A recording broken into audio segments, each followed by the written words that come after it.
Está na hora do Café Missioneiro, até às 2 da tarde. Acompanhe a sua revista diária da Novos Horizontes com o jornalista e comunicador Fábio Delarruy. Quinta-feira, mais um Café Missioneiro na vida de todos os nós. Pois hoje eu recebo 3 integrantes do movimento dos atingidos por barragens, o senhor Antônio Prestes Braga, a Tereza Pessoa e o Gilberto Servinski. A maior e mais violenta enchente dos últimos 30 anos, estes são os dados da Defesa Civil. Mais de 100 municípios, ao menos 3.000 famílias desalojadas e uma quantia ainda maior de famílias ribeirinhas, de pescadores, atingidos pelas elevações das precipitações e enchentes nos estados de Santa Catarina e no Rio Grande do Sul. Pois os meus entrevistados do programa de hoje falarão sobre essa questão das enchentes, mas sob o ponto de vista de um movimento de pessoas que acreditam que a água e a energia não são mercadorias. Muito boa tarde. A gente lembrava há pouco aqui com o Gilberto Servinski, bem à minha esquerda, para quem nos assiste, que ele, juntamente com a senhora Tereza, estiveram aqui conosco no ano passado. Tu tivesse também, Antônio? Não, né? Pois foi um programa muito marcante, assim, eu lembro dos assuntos tratados com muita clareza e sem papas na língua, como eu acredito que deverá ser o nosso papo de hoje. Muito boa tarde, Gilberto, e muito obrigado novamente por estar aqui no meio da agenda de vocês aí, num período tão conturbado por quem, de uma certa forma, monitora o que acontece no Rio Uruguai, a gente usando esse exemplo específico. Tudo tranquilo? Não dá para se dizer isso, mas muito boa tarde, né? Boa tarde a todos os ouvintes. E de fato é um problema que na nossa avaliação as enchentes, ao mesmo tempo que elas afetam as milhares de famílias atingidas e que tem resultado disso como uma perda muito grande para os moradores que foram afetados, ela também traz uma consequência para a economia dos municípios que estão, porque essas famílias, pela sua desestruturação, pelo um conjunto de perdas que elas vão têm maior dificuldade, inclusive na movimentação da economia em cada município. Isso traz, portanto, uma consequência, não só as famílias, que são as principais afetadas, mas também a própria economia dos moradores de cada município. Isso, na nossa avaliação, causa um problema regional, né? E que para isso o MAB, conjuntamente com várias outras organizações, tem buscado demandar para os governos uma pauta emergencial e ao mesmo tempo uma pauta mais estrutural, né? Que eu acredito que a Tereza e o Braga também possam falar melhor sobre isso também. Lendo o material publicado no site do MAB, diversos pontos, desde ontem, quando eu acertei a pauta com vocês, é muito interessante a gente ler algo produzido efetivamente por quem está participando do movimento, sem o filtro de um meio de comunicação. Eu li e trago aqui para os nossos ouvintes um trechinho de um dos parágrafos que fala sobre essa situação, e eu gostaria da tua interpretação, Gilberto, antes da gente ouvir a manifestação da Tereza e do Antônio. É comum nesses momentos usar o desastre em favor do aproveitamento político e da constituição de uma indústria dos desastres naturais. Ela toma corpo, segundo o MAB, em nível nacional, com a elevação desse tipo de evento nas mais diversas regiões do país. Pois essa indústria age na comunicação escondendo, descontextualizando e naturalizando as causas dos desastres, colocando toda a culpa na mãe natureza. É mais ou menos. Vocês acreditam, né? Porque vocês têm uma luta de vocês, uma luta organizada, que se não restam dúvidas para vocês que se essas barragens ou se uma política diferente existisse, esse tipo de inundação que ocorreu, ela não seria desastrosa? Então, veja bem, nas regiões onde não há barragens, o pessoal utiliza muitas vezes o problema das enchentes como argumento para regularizar o rio, para evitar as enchentes, né? E nos lugares onde há, o pessoal joga, quando ocorre as enchentes, joga a culpa na natureza. Então nós tivemos exemplos disso, portanto são exemplos que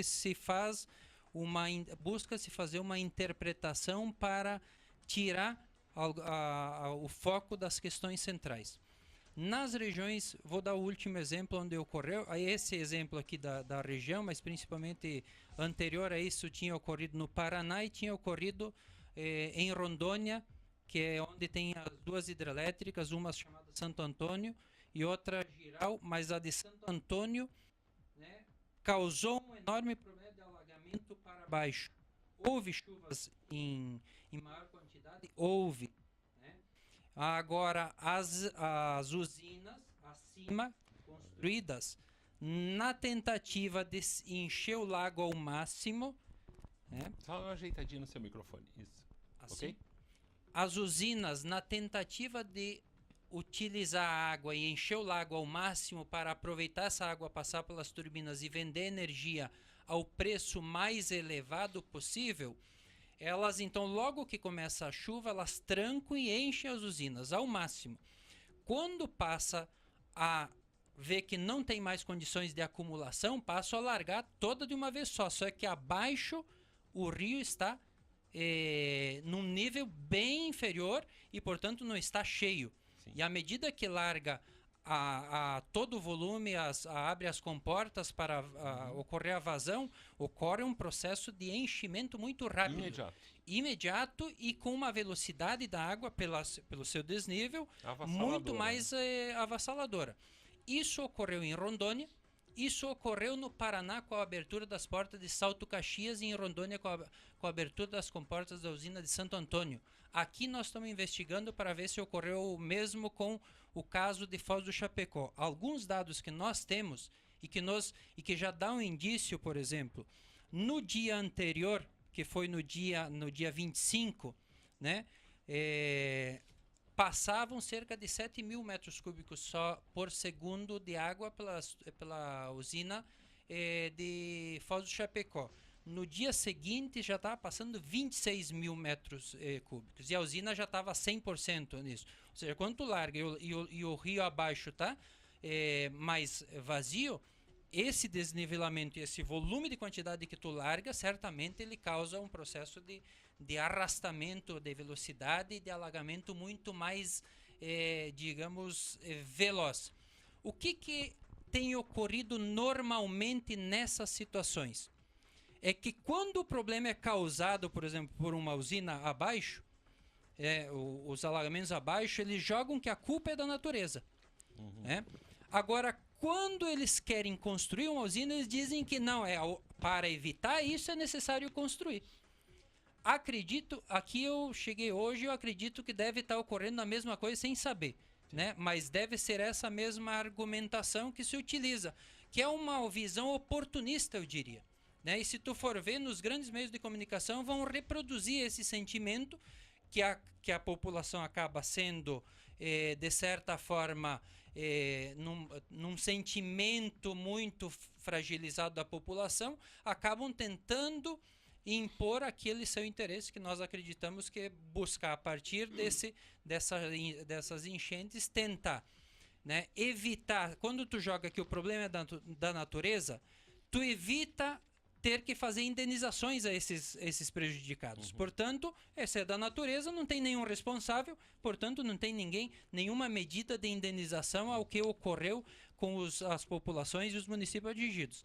Ou tu joga para dizer, para evitar isso, então vamos construir aquele projeto que nós queremos que se construa, que são as usinas. De que forma poderia isso existir um mecanismo ou, enfim, uma fiscalização? Teria como? Veja, como é que as usinas operam? No caso aqui eu estou falando porque a primeira usina acima daqui é Foz do Chapecó, é a última. Toda usina, ela tem uma parte de energia contratada, que ela vende, no caso de Foz do Chapecó, deve estar vendendo por 1.000 kW, deve estar vendendo a cerca de R$200 por 1.000 kW. Só que a energia vendida a mais do que aquilo que está contratado, ela vende muito mais caro. Vou dar um exemplo para você, para quem está me escutando, para saber o que eu estou dizendo. As empresas do governo federal, da Eletrobras, estão vendendo energia a R$33 por 1.000 kW. Essa energia a mais gerada com excesso de água, eles podem vender a R$822 pelos mesmos 1.000 kW. 25 vezes mais caro. Então as usinas passam a operar, né, o lago e o nível dos reservatórios conforme o interesse econômico de maior geração de lucro da sua usina. E elas não estão preocupadas com o que pode ocorrer abaixo. Por isso que Salto Caxias, no Paraná, abriu as comportas quando já não tinha mais o que fazer, porque ela queria aproveitar ao máximo o lago, e por isso que lá em Rondônia. Acredito que possa ter ocorrido a mesma situação aqui, as usinas acima, no caso Foz do Chapecó e das outras. Eu volto a dizer que é um caso que nós vamos ter que investigar melhor, porque ainda nós não temos todos os dados. À medida que nós for buscar os dados, nós vamos conseguir ter uma interpretação melhor. O que nós vimos, que é pegando o relatório do Operador Nacional do Sistema Elétrico Brasileiro, ONS, que tem os dados lá, né? É muito estranho que um dia o nível de água passado pela usina seja baixíssimo e no dia seguinte, né, seja 3 vezes mais. Não seria possível só com chuva isso acontecer. Então, essas questões que nós vamos ter que dar uma verificada. Agora, certamente, as empresas não vão querer admitir. Sim. Por quê? Porque se admitido, certamente vai ter que fazer um processo de indenização dessa população abaixo. Então é melhor dizer que não é o culpado para jogar o problema, que as famílias fiquem com o seu problema sem ser resolvido o problema. Acredito que isso possa ser uma hipótese muito verdadeira. Sim. Pois a Tereza Pessoa é pescadora, militante do MAB, dessa coordenação regional, residente em Alecrim, um dos locais atingidos. A sua família, você sentiu na pele o que ocorreu nos últimos dias? Na verdade é um sentimento muito triste, né? Principalmente para a pessoa que sente na pele o que nós sentimos.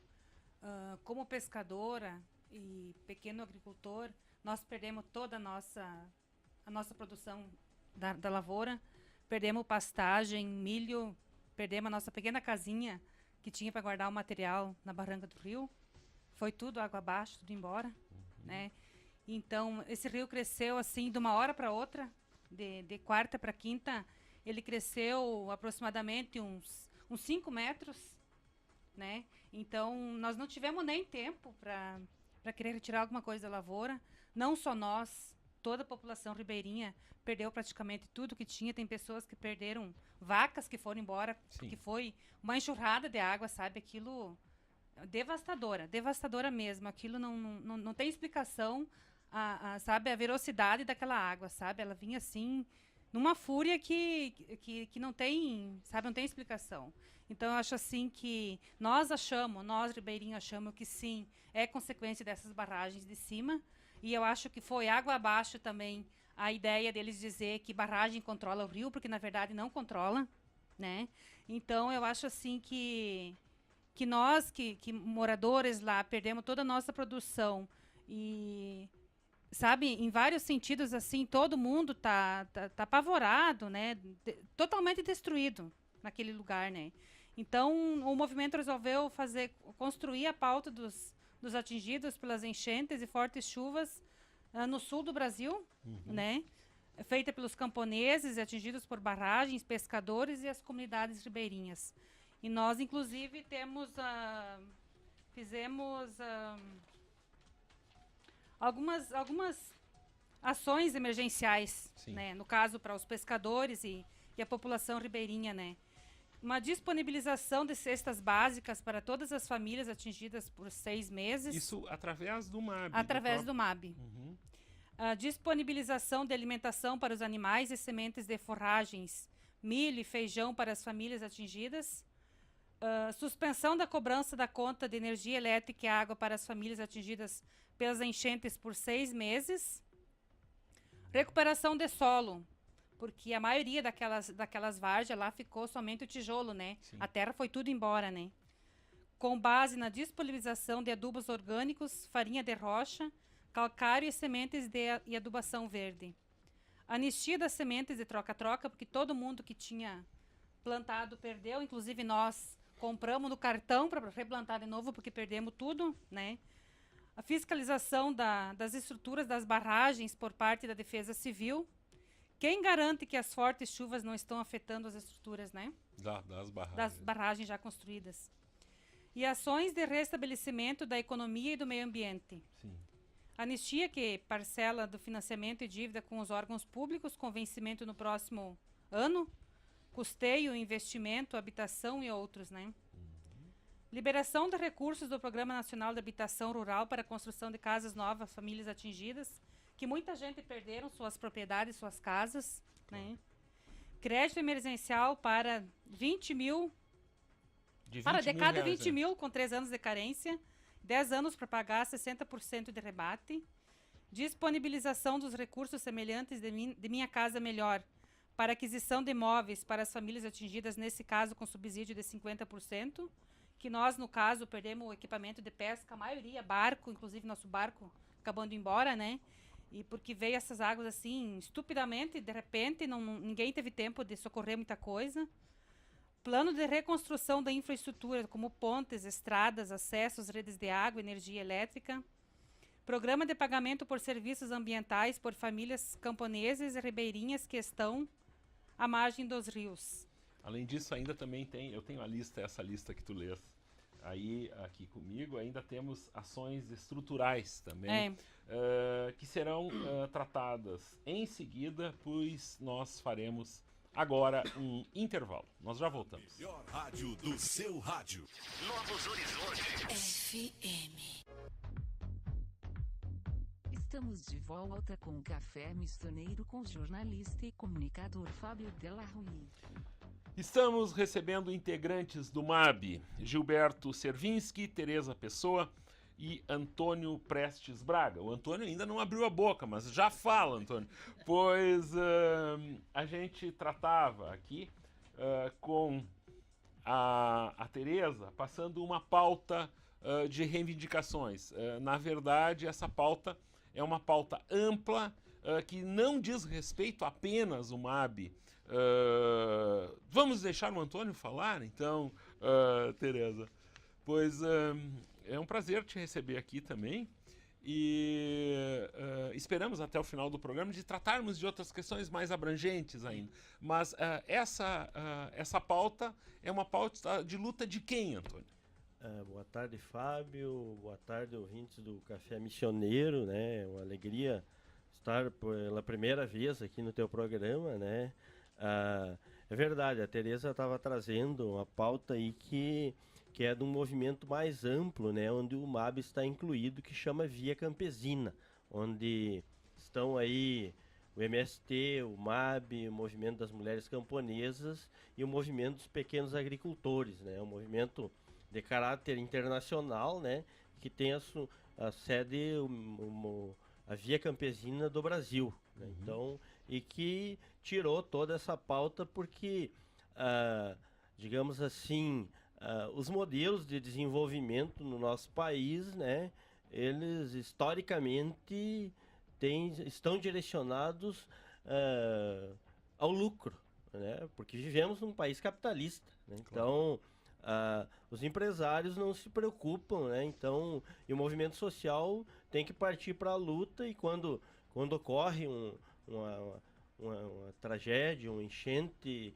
né, ocasionada por várias questões, né? A chuva é uma delas, nós não podemos, mas não é só isso, né? Temos que avaliar as causas, e isso vem, por exemplo, tem gente que tem trazido alguns debates assim, né, que não é só as barragens também, né? Por exemplo, o nosso modelo de agricultura aqui na nossa região, né?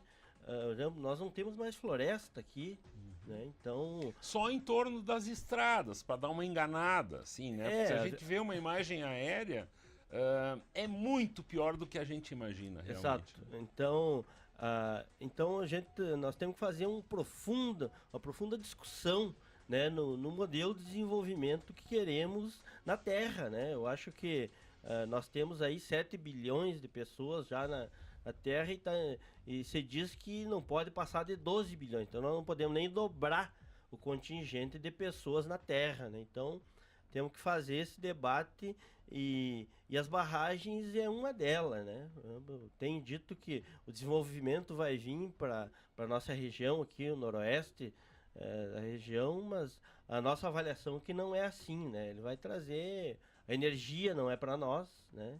A energia é para os grandes centros, né? Para Buenos Aires, para São Paulo, para o Rio de Janeiro, né? Porque nós aqui vamos ficar com uma gama grande de problemas. Eu posso dizer, seja que vai afetar aí pelos dados da Eletrobras e da Ibisa, né? Porque é uma obra binacional, né? Que hoje também afeta lá os argentinos. Não é só aqui na costa do lado de cá do Rio Uruguai que temos problemas, né? Do lado de lá também. E nós temos que sentar e conversar sobre isso, porque esse é um setor que não é democrático, né? Por exemplo, você tem conselho no teu município, conselho de saúde, conselho de habitação, conselho né, da educação, mas tu não tem um conselho energético. Né? Então, essa também é uma pauta de luta do MAB, que nós precisamos democratizar esse sistema.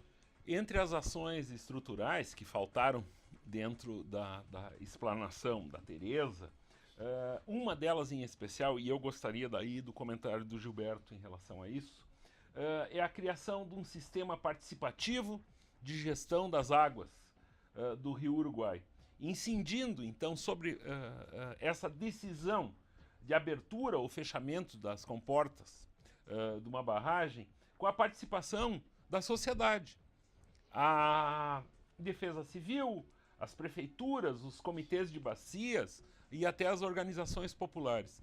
Essa, sim, dá para se considerar algo absolutamente fácil, eu diria, na teoria, de ocorrer. Quem efetivamente não deixa que isso aconteça, Gilberto? Então, veja, a população, no processo de participação, quando se fala da gestão das águas, dos rios, é importante dizer que ela não tem poder nenhum hoje, né? Quem faz o processo de gestão, principalmente das usinas, é esse que eu falei, que é chamado Operador Nacional do Sistema. É evidente que ele opera para as usinas para a geração de eletricidade para colocar no sistema elétrico brasileiro, né? Agora, é importante dizer que as hidrelétricas também fazem parte de uma bacia hidrográfica na qual a sua forma de gestão, a sua forma de operar, se produz mais, se larga mais água, menos água, se abre as comportas, não abre as comportas, todo esse processo, ele tem influência sobre as comunidades ribeirinhas e, como nós vimos, e por consequência tem sobre os municípios da região. Eu não tenho dúvida nenhuma que a participação da população em qualquer espaço, né, a verdadeira participação popular em qualquer espaço, ela ela evita maiores problemas. Quando o povo participa mais, é um indicativo de melhor solução aos problemas do povo. Claro. O que ocorre no caso das usinas é total ausência de participação do povo. É uma caixa que não há nenhum processo de participação popular, desde a construção da usina até a sua operação das usinas, né? E muito menos quando se fala dos resultados que uma usina traz. Estou falando aqui dos lucros das usinas. Nós estávamos analisando com a Tereza e as lideranças aqui da região hoje. Nós sabemos que o principal objetivo de uma hidrelétrica é a maior taxa de lucratividade. E as hidrelétricas proporcionam lucros extraordinários. No caso aqui de Panambi, se for construída, ela vai gerar um faturamento próximo a 100 milhões por mês, com a venda da energia elétrica. E esse dinheiro vai para fora do país, Esse dinheiro, né, é remetido numa coisa que eles chamam remessas de dividendos. Em outras palavras, se chama remessa de lucro aos acionistas, para onde estão os donos. Vou dar um exemplo aqui no caso da RGE, que é quem distribui energia elétrica, que teve um aumento nas contas de luz da população, agora no último dia 19 do mês passado, se eu não estiver enganado, de 23% nas contas de luz para a população. Essa empresa RGE, quem é dono é uma empresa chamada Camargo Correia, uma construtora de hidrelétricas que também é dona de hidrelétricas.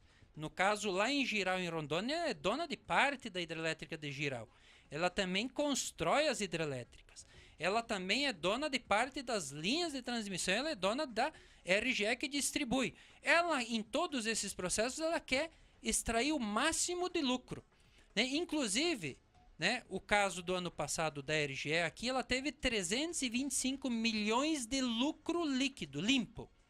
300 milhões ela remeteu para os seus acionistas que estão em São Paulo, provavelmente, e parte estão nas bolsas de valores, né, além o outro restante. E qual é o problema que isso causa para a população? É que aí não se investe na melhoria do sistema, na qualidade. Tu estava me dizendo aqui que aqui, a cada 60 dias, queima alguma coisa por falta da precariedade dos equipamentos e que estão aqui das instalações que vão depreciando. Por quê?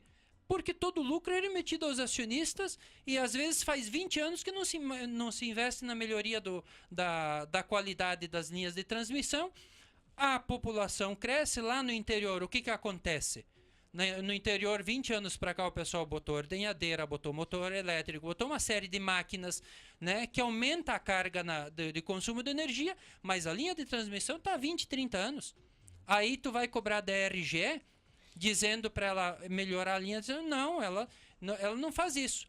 Aí e aí começa a dar os problemas que a população acaba sofrendo as consequências. E no caso aqui, desse último aumento da conta de luz, serve para quê? Para aumentar a taxa de lucro. As usinas têm servido para isso, né? Para gerar altíssimos lucros. Vendem energia a 200 enquanto poderiam estar vendendo a 33, como as do governo da Eletrobras estão vendendo a 33. Sim. Mesmo tipo de energia. Agora, é evidente que isso traz uma consequência para quê? Eles querem construir todas as hidrelétricas em todos os rios, porque o lucro aqui é extraordinário. E a população, e nós como somos atingidos por barragens, né, nós nos organizamos por quê? Porque os atingidos têm sido vítimas dessas construções. Têm sido expulsos sem receber dinheiro, sem receber indenização, sem receber os mínimos direitos. Né? Então, a forma de evitar isso é o quê? O povo se organizar. Está correto a população aqui da região agora se organizar para cobrar e reivindicar a solução do problema que as enchentes causou. Então, é isso que nós achamos que essas iniciativas são positivas. Eu considero brilhante as tuas observações, assim, que são pontos de vista que normalmente os meios de comunicação não colocam de uma forma tão clara isso. Quando, por exemplo, analisando a questão do operador nacional do sistema, quando é noticiado algo referente a ele, se fala sempre sob o ponto de vista da necessidade de energia, não do outro lado, das pessoas que são atingidas efetivamente por uma medida que o operador nacional do sistema tome. Por exemplo, vai abrir a comporta ou vai puxar energia de determinado local, de que forma essa energia é efetivamente obtida. No caso aqui dos nossos produtores rurais, de uma agroindústria que tem necessidade de produzir e que, sob muito custo, conseguiu adquirir determinado equipamento, não consegue colocar, nós temos exemplos aqui, muito perto, não consegue colocar em operação efetivamente a sua agroindústria por essa carência de energia que tem. Então, isso é algo que se torna meio inverossímil. A gente não consegue entender que, se de um lado tem todo um lucro, por que do outro, que tem necessidade de produzir, não se consegue produzir porque se alega que não se tem energia, ou a rede está sucateada, ou a rede até não existe, né? Então isso é uma dicotomia, é algo que não dá para se entender. Duas coisas, se tu me permite, eu queria comentar nisso, porque eu queria dizer para as pessoas que estão escutando esse programa, eu vejo poucos espaços de meios de comunicação que façam um debate, um verdadeiro debate sobre os problemas que o povo vive, né? A grande parte da mídia, os grandes grupos econômicos que dominam os grandes meios de comunicação, seja a TV, seja jornais, seja as grandes rádios, eles não deixam que se faça esse tipo de debate. Por quê? Porque se tu pegar, por exemplo, o sistema Globo, a família que domina é a mais rica do Brasil, né?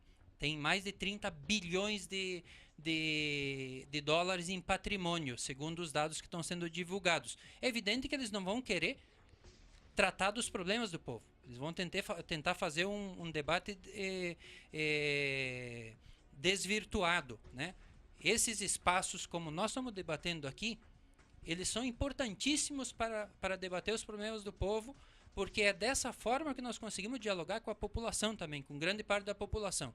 No caso da energia elétrica, tem dois problemas, né, eu diria. Um problema é o preço. É alto, é muito caro o preço da energia elétrica. Aqui no Brasil se produz 80% através de hidrelétricas, que poderia oferecer na conta de luz o preço mais baixo do mundo. Do mundo. Porque aqui tem energia produzida a preços baixíssimos aqui em nosso país. O que ocorre é o contrário, nós pagamos a tarifa mais cara. Agora, nem todos pagam mais cara aqui em nosso país. Quem paga mais cara? O cara que tem a padaria, todos os agricultores, né, todos os trabalhadores, a população, as residências dos bairros, né, o comerciante aqui da cidade, a pequena e média agroindústria da cidade, todos esses pagam altíssimo. E isso muitas vezes inviabiliza eles, né, nisso. Agora, os grandes consumidores de energia pagam 10 vezes mais barato. Chegam a pagar, muitas vezes, enquanto a população paga R$500, acredito que aqui a RGE esteja cobrando em torno de 500 por 1000 kW, ao final da conta, se tu for fazer o cálculo, os grandes devem estar pagando por volta de 100, 120, ou seja, em alguns casos, muito menos que isso. Ou seja, os grandes eu estou falando como o Gerdau, o Odebrecht, Alcoa Alumínio, que consomem muita energia. Esses recebem energia subsidiada, né, nisso. Esse é um dos problemas. O segundo problema é a qualidade da energia, que muitas vezes tu tem acesso à energia, mas uma energia de baixa qualidade. É só perguntar para os agricultores aqui da região quando vai... Dentro da cidade é assim. Nas últimas horas teve queda. Hoje pela manhã teve queda de energia na zona sul da cidade por um período inaceitável. E isso é corriqueiro, nem explicação nós temos mais, Gilberto. E o problema é que, pelos estudos que o MAB tem feito e avaliação, o que nós estamos visualizando, pelos dados que nós temos, que é para o próximo período a qualidade vai piorar. Nos pequenos municípios, nos bairros e nas comunidades do interior. Vai piorar, porque não vai se melhorar as instalações. A outra coisa é que vai haver muitos aumentos nas contas de luz para os próximos anos. Porque, tipo, a Foz do Chapecó está vendendo a 822 essa sobra de energia, só que esse altíssimo preço depois vai ser cobrado na conta de luz da população em futuros aumentos. E isso vai cair nas costas da população que consome energia. Muito bem, a gente encaminha o final do programa e um pouco sobre as pessoas que estiveram aqui hoje. Eles representam o movimento dos atingidos por barragens. É um movimento que surgiu a partir de mobilização de agricultores contra a construção de usinas hidrelétricas na região do Alto Uruguai, aqui no Rio Grande do Sul e Santa Catarina. A partir de 1979, seria mais ou menos isso, né? O surgimento disso. Pois Antônio Prestes Braga, Tereza Pessoa e Gilberto Servinski, eu agradeço muito vocês estarem aqui conosco, a gente chamar a atenção para um assunto que muitas vezes diversos setores da sociedade viram as costas ao se referirem até aos movimentos sociais, né? De colocar isso, de trazer isso apenas como antagonismo político. Muito mais do que uma atitude política, vocês representam efetivamente um grupo de brasileiros, um grupo de pessoas que se importam. Não é o nosso patriotismo, ele não está agitando uma bandeira. Por isso eu me sinto muito à vontade de trazê-los hoje aqui, enquanto o país inteiro está preocupado com uma besteira ligada a uma derrota de uma partida de futebol, enquanto os meios de comunicação desperdiçam o seu tempo falando de que crianças estão chorando porque o Brasil perdeu, enquanto crianças choram e sofrem sem saberem o que é futebol.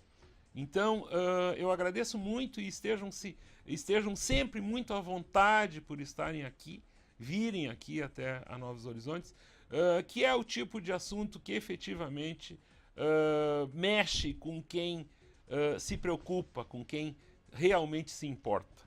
Pois, Antônio, eu gostaria da tua consideração final.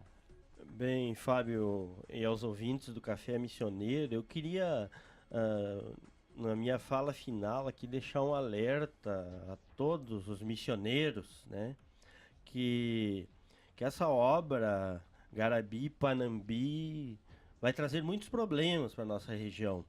Um deles, que eu vou relatar aqui, né, na bacia do Rio Uruguai, que é onde a gente se encontra, né, são 28 rios.